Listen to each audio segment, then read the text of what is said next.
जय श्री कृष्णा दोस्तों। किशोरी क्रिएशन से मैं सपना शर्मा आप सभी का हार्दिक स्वागत करती हूँ आपके अपने चैनल पर।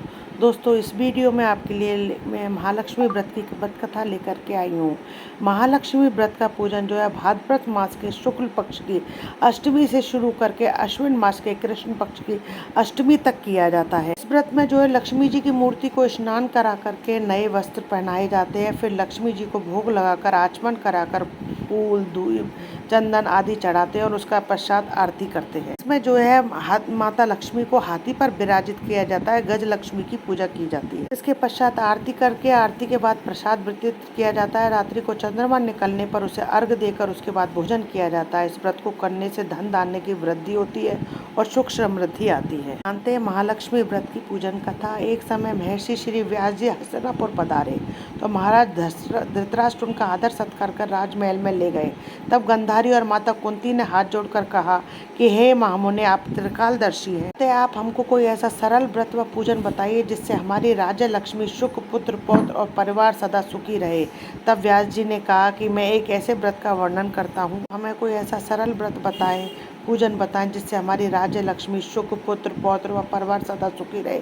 तब व्यास जी ने कहा कि मैं एक ऐसे व्रत का वर्णन करता हूँ, घर में लक्ष्मी जी का निवास होकर सुख और वैभव की वृद्धि होगी। यह महालक्ष्मी का व्रत प्रतिवर्ष अश्विन मास के कृष्ण पक्ष की अष्टमी को किया जाता है। तो इसकी शुरुआत जो है भादो मास के शुक्ल पक्ष की अष्टमी से होती है। हे मामों ने इस व्रत की विधि में हमें सविस्तार से बताने की कृपा करें। तब व्यास जी बोले, हे देवी, यह व्रत जो है भाद्रपद के शुक्ल पक्ष की अष्टमी से प्रारंभ किया जाता है और इसके बाद क्वार मास के कृष्ण पक्ष की अष्टमी तक किया जाता है। सुबह मन में व्रत का संकल्प करके किसी पवित्र जलाशय, नदी, तालाब, कुएं में स्नान कर स्वच्छ वस्त्र पहनकर ताजा दूध से महालक्ष्मी जी को अभिषेक कराते हुए शुद्ध जल से स्नान कराया जाता है। धागों का गंडा बनाकर प्रतिदिन एक एक गांठ लगाई जाती है। इस प्रकार 16 दिन तक 16 गांठ का गंडा तैयार किया जाता है और उस प्रकार 16 दिन तक गांठ का गंडा तैयार करके अश्विन मास के कृष्ण पक्ष की अष्टमी को व्रत किया जाता है। मंडप बनाकर उसके नीचे मिट्टी के हाथी पर महालक्ष्मी की प्रतिमा स्थापित की जाती है। अश्विन मास के कृष्ण पक्ष की अष्टमी तिथि को व्रत किया जाता है। मंडप बनाकर उसके नीचे मिट्टी के हाथी पर महालक्ष्मी जी की प्रतिमा स्थापित की जाती है। पुष्प मालाओं से महालक्ष्मी जी और हाथी को सजाकर उनका पूजन करके अनेक प्रकार के पकवान नैवेद्य के रूप में समर्पित किए जाते हैं। प्रकार श्रद्धा भक्ति सहित महालक्ष्मी जी का व्रत एवं पूजन करने से आप लोगों की राज्य लक्ष्मी सदा स्थिर रहेगी। इस प्रकार व्रत का विधान बताकर व्यास जी अपने आश्रम की ओर आ गए। अब जब भाद्रपद के शुक्ल पक्ष की अष्टमी से राजघराने में व नगर की समस्त नारियों ने भी महालक्ष्मी जी को व्रत का आरंभ कर दिया। बहुत सी स्त्रियां गंधारी के साथ इस व्रत में साथ देने लगी तो कुछ स्त्रियां माता कुंती के साथ व्रत आरंभ करने लगी। से गंधारी और कुंती दोनों में द्वेष भाव चलने लगा। दोनों ही व्रत कर रही थी, दोनों ही महालक्ष्मी की पूजा कर रही थी। ऐसा होते होते जब व्रत का 16वां दिन अश्विन मास के कृष्ण पक्ष की अष्टमी तिथि का आया तो उस दिन प्रातः काल से ही नगर की स्त्रियों ने उत्सव मनाना शुरू कर दिया। सभी नर नारी राजमहल में गंधारी के यहाँ आकर तरह तरह के महालक्ष्मी के मंडप के मिट्टी के हाथी बनाने लगे। गंधारी ने नगर की सभी प्रतिष्ठित महिलाओं को बुलाने के लिए सेवक भेजा, परंतु गंधारी ने जो है माता कुंती को नहीं बुलाया।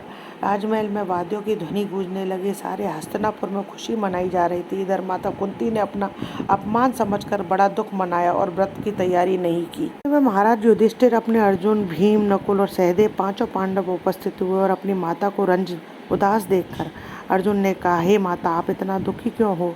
तब माँ कुंती ने कहा कि हे पुत्र, यह हमारा बड़ा अपमान है। बढ़कर और क्या दुख हो सकता है कि आज हमारे नगर में श्री महालक्ष्मी जी का व्रत उत्सव मनाया जा रहा है और उत्सव में राजरानी गंधारी ने जो है समस्त नगर की महिलाओं को सम्मान सहित बुलाया है, पर मुझे नहीं बुलाया। द्वेष के कारण अपमानित करने के लिए उस समय हमें नहीं बुलाया। अर्जुन ने कहा, हे माते, यह क्या पूजा सिर्फ दुर्योधन के महल में ही हो सकती है क्या?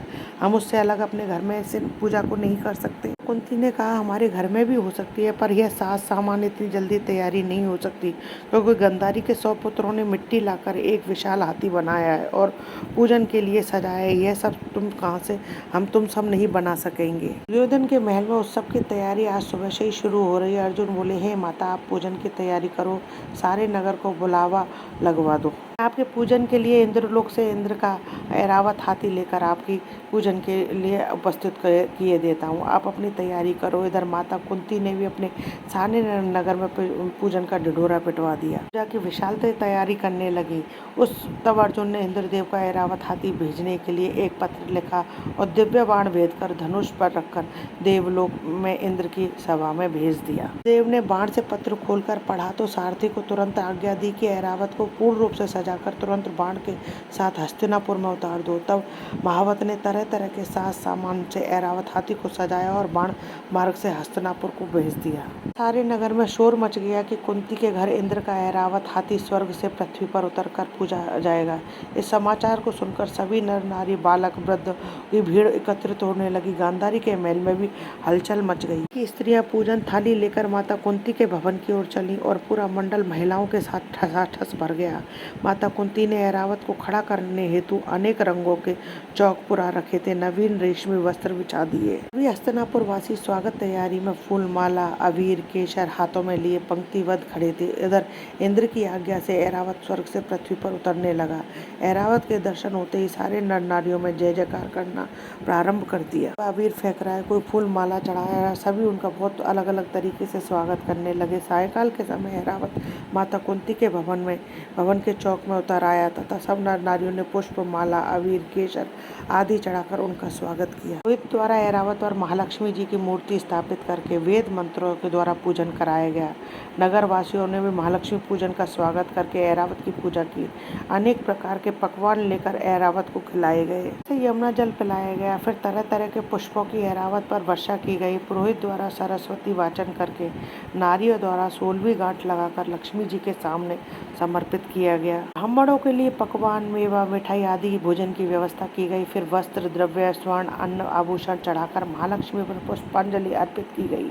महालक्ष्मी का विसर्जन किया गया। महिलाओं ने ऐरावत हाथी को विदा कर इंद्रलोक में भेज दिया। सूत जी ने कहा कि हे ऋषियों, इस प्रकार जो भी महिलाएं श्री महालक्ष्मी जी का व्रत करती हैं उस पर श्री लक्ष्मी जी की कृपा से सदा धन धान्य और मांगलिक वस्तुओं से पूर्ण रहता है। महाराज सूत जी ने कहा कि हे ऋषियों, इस प्रकार जो भी महिलाएं श्री महालक्ष्मी जी का व्रत करती हैं उसका घर लक्ष्मी जी की कृपा से सदा धन धान्य से और मांगलिक वस्तुओं से हमेशा परिपूर्ण रहता है। तो यदि आपको मेरा ये वीडियो पसंद आए तो प्लीज़ मेरे वीडियो को ज़्यादा से ज़्यादा लाइक और शेयर कीजिए। यदि आपने अभी तक मेरे चैनल को सब्सक्राइब नहीं किया है तो उसे सब्सक्राइब करना ना भूलें। पास ही बेल आइकन को दबाएं जिससे मेरे आने वाले हर नए वीडियो का नोटिफिकेशन आपको मिल जाए। हिंदू धर्म रीति रिवाज कथा कहानी जानने के लिए मेरे चैनल पर बने रहने के लिए बहुत बहुत धन्यवाद। जय श्री कृष्णा दोस्तों। राधे राधे।